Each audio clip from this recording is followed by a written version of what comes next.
Bismillah ar-Rahman ar-Rahim. Why should one man who does not live on a land and does not work on a land have control of that land? What makes this one man more important to that land than the man who lives on the land and eats on the land? Why should a man who is not living on the land have any power over it? We are living in a time where people think it's normal that they should get money from things that they did not help make. And the Middle East is a land that is in a battle of good and evil.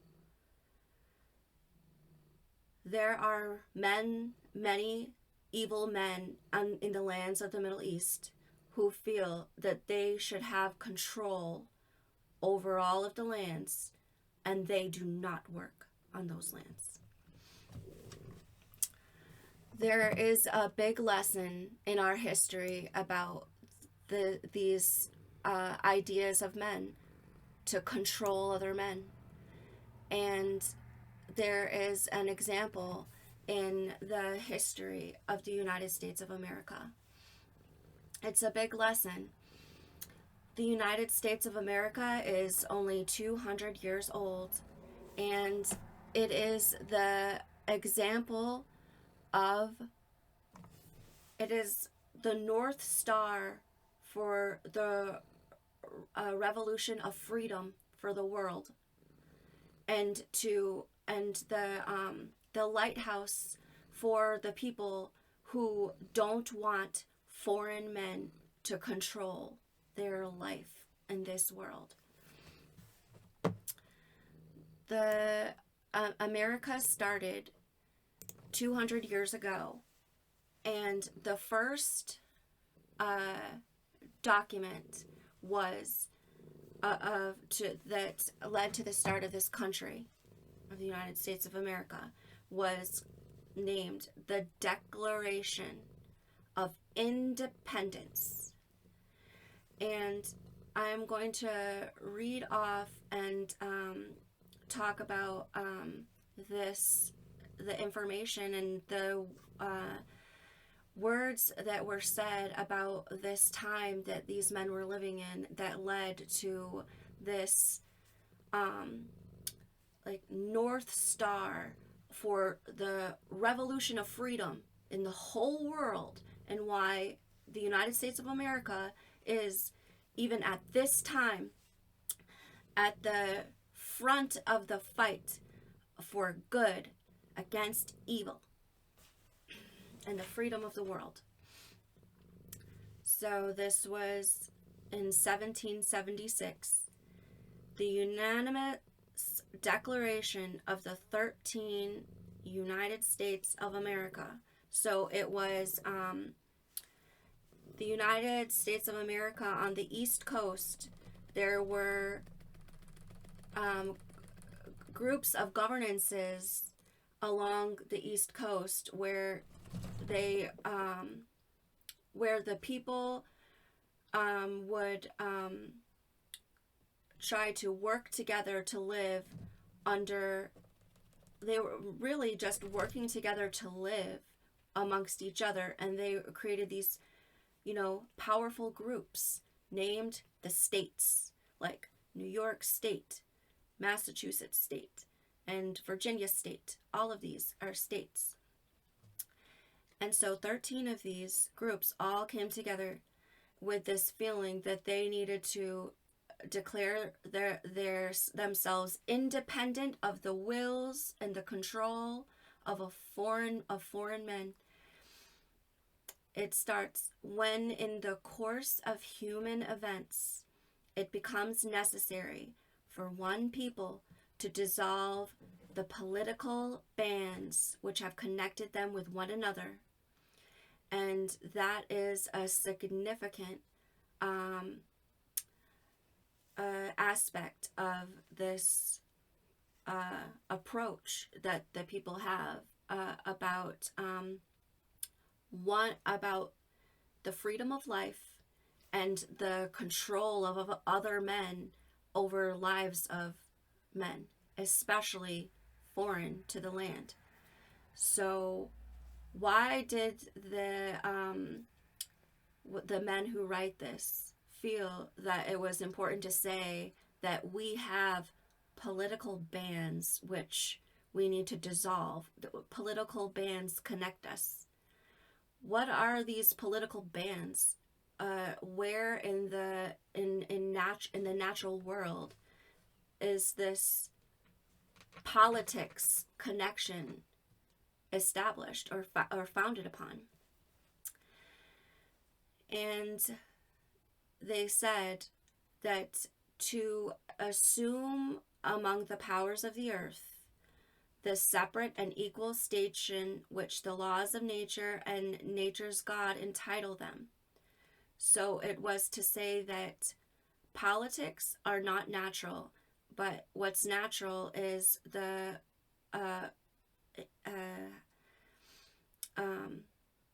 freedom of man, the independence of man from the wills of other men. It's to say that all men are born independent of the will of another man.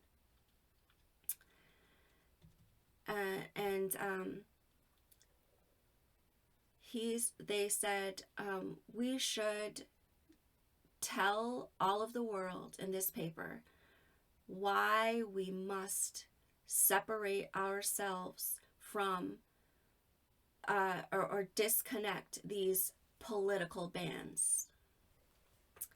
And it starts, we hold it to be a truth that everyone should clearly see, self-evident, that men are equal, that they are have certain unalienable rights, and that they are life.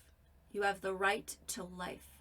You have the right to liberty, and you have the right to pursue your own happiness. So this was the essential to this entire movement, to the foundation and establishment of this this country, and the idea of how men are free of the are free essentially and naturally from the wills of other men, and that it should be known all over the world. So how do these statements relate to the ways that the world is working in other countries? There are other countries where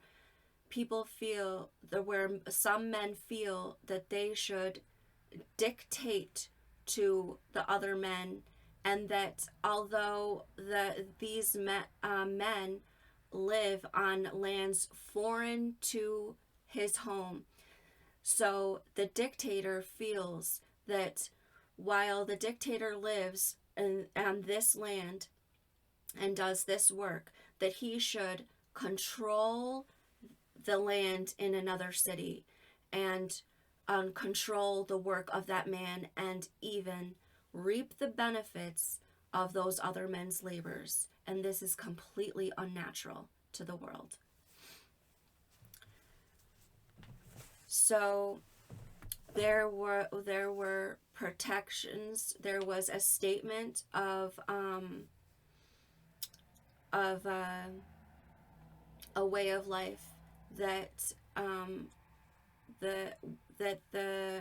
the men of this land wanted to establish and protect, and that was in the Constitution. And they, after the experience that they had with these foreign men trying to control them and their lands and take and reap the benefits of their work, that they felt that these statements were essential, and these virtues were fundamental to the protection of their lives, which was the Constitution, and they were even written out in order, and of the incredible importance and fundamental importance of them, such as the first one, which was the right to assemble, which is the right for a group of people to all come together, such in any way. So who is one man to say that, oh, you group of men cannot come together and stand together like this? Well, there are countries now, such as in Iran and China, and so many other countries, where there are men who think that they should be able to tell another man, you cannot stand together, and you cannot even talk. And furthermore, the right to the freedom of speech. You are not free to speak what you want together. This is craziness, and it's so alien to the natural world. And there is furthermore the foundational ideas that that protect freedom, such as the right to bear arms, which is number 2, and it further goes on, and that's why the United States of America, it's only 200 years old, is at the front of the fight for good against evil, and why it's so strong and so outlasting, and why it is like the archetype, or the guiding principle, the guiding foundation for freedom in all the world. And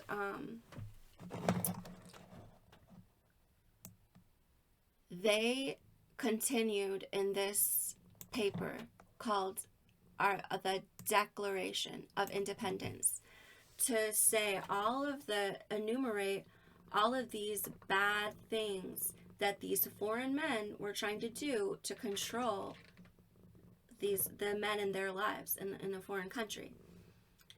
And you can see this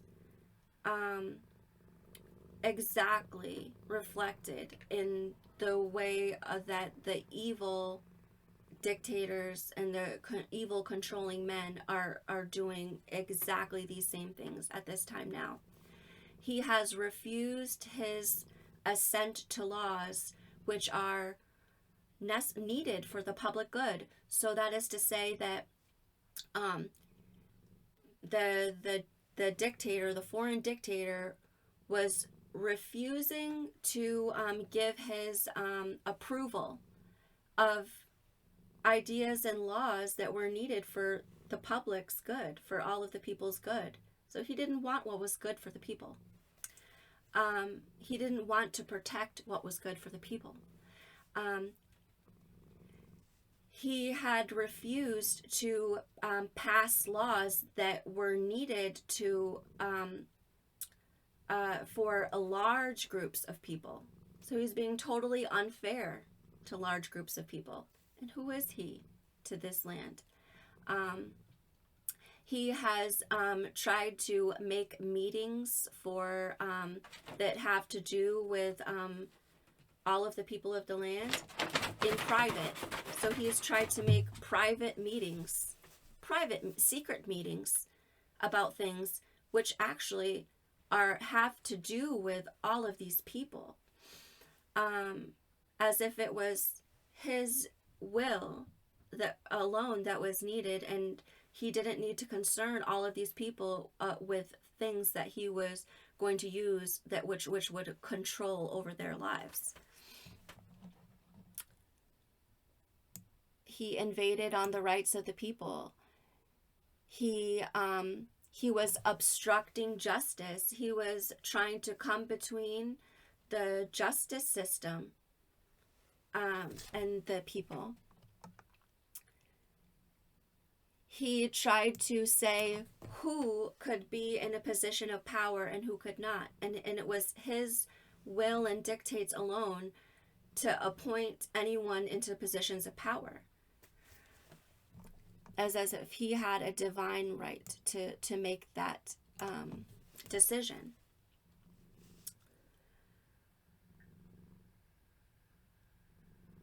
He put his armies, his security forces, on our lands in times of peace. Even though there was no war on this land, he would station his armies over that land, like an occupation. He was stopping our ability to trade with different parts of the world, and he was putting taxes on us, forcing taxes over us.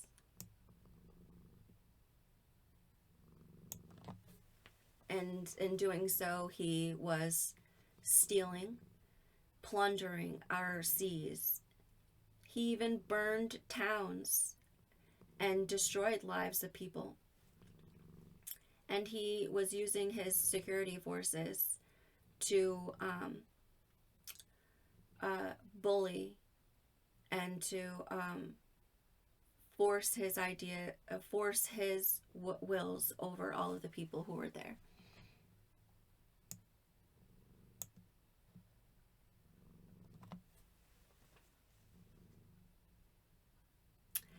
And altogether, every time that we came to him with our grievances and looked for and asked him to redress these grievances, he only answered us by hurting us more. And thus, he is a prince whose character is thus marked by every act which may define a tyrant. And he is unfit to be a ruler of free people. And he has tried to use his foreign government and his foreign legislature to extend an unwarrantable jurisdiction over us.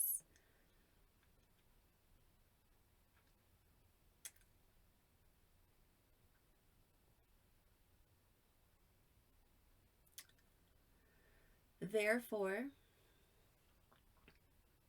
we are agreeing together that we should that we have the right to, and that we should gather our powers, and we should fight and remove this foreign man's influence over this place.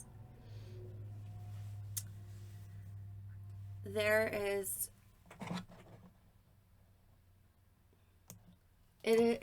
is essential that you give respect to the things that are occurring in your environment.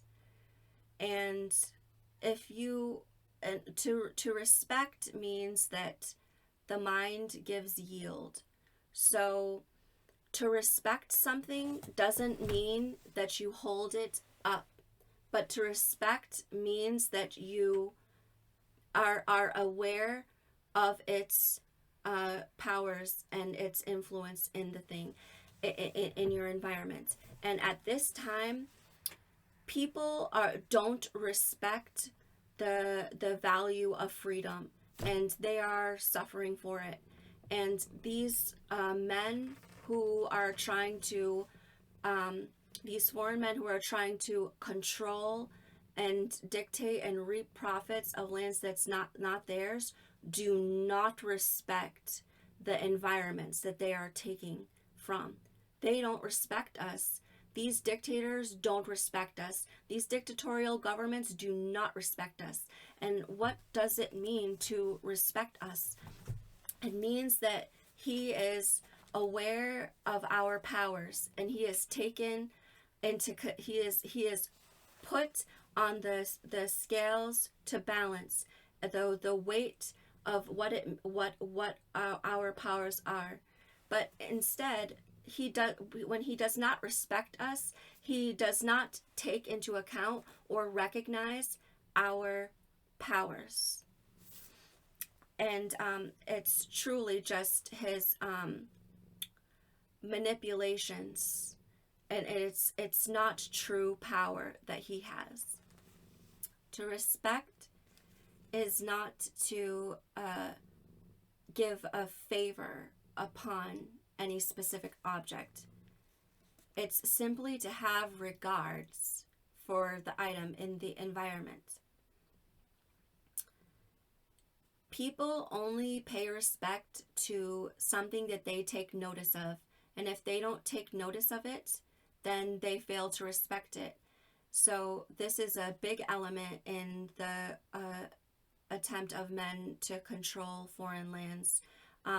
They don't take note of the work, and they don't take note of the men, and they don't have any regard for the men. The ability to disregard the true conditions of things will cost this person their status. Whether it's admitted or not, there is a price for the disregard of truth and for negligence. And that price, it's coming to light in the big fight that's going to occur. It's a fight between good and evil. It's a fight between democracy and dictatorial regimes. And it's simply that. It's simply that dictatorial regimes are 100% pure evil and degenerate. They don't last. They always destroy themselves through their own workings. In the question of respect, there are differences in calculations. So the evil dictators are unable to calculate because they are so much in disregard of the true nature of things, and they always use force in order to rebalance the fact of their disregard. So as much as they disregard is as much as they will need to use force in order to continue on their way.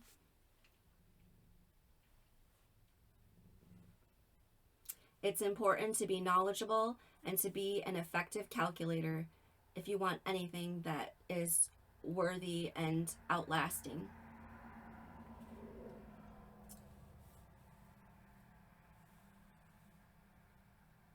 When you approach the world with respect, you take note of as much as you can. And especially, you take note of obvious truths and don't disregard obvious truths in favor of using force.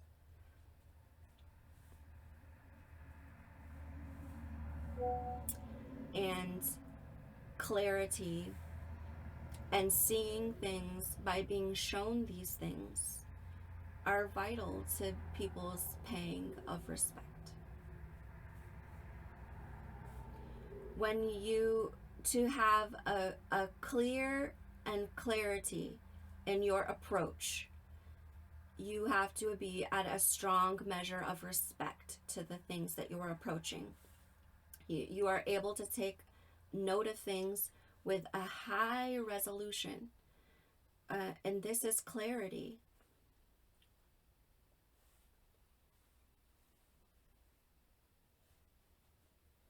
And it is arrogance to disregard. Allahu Akbar.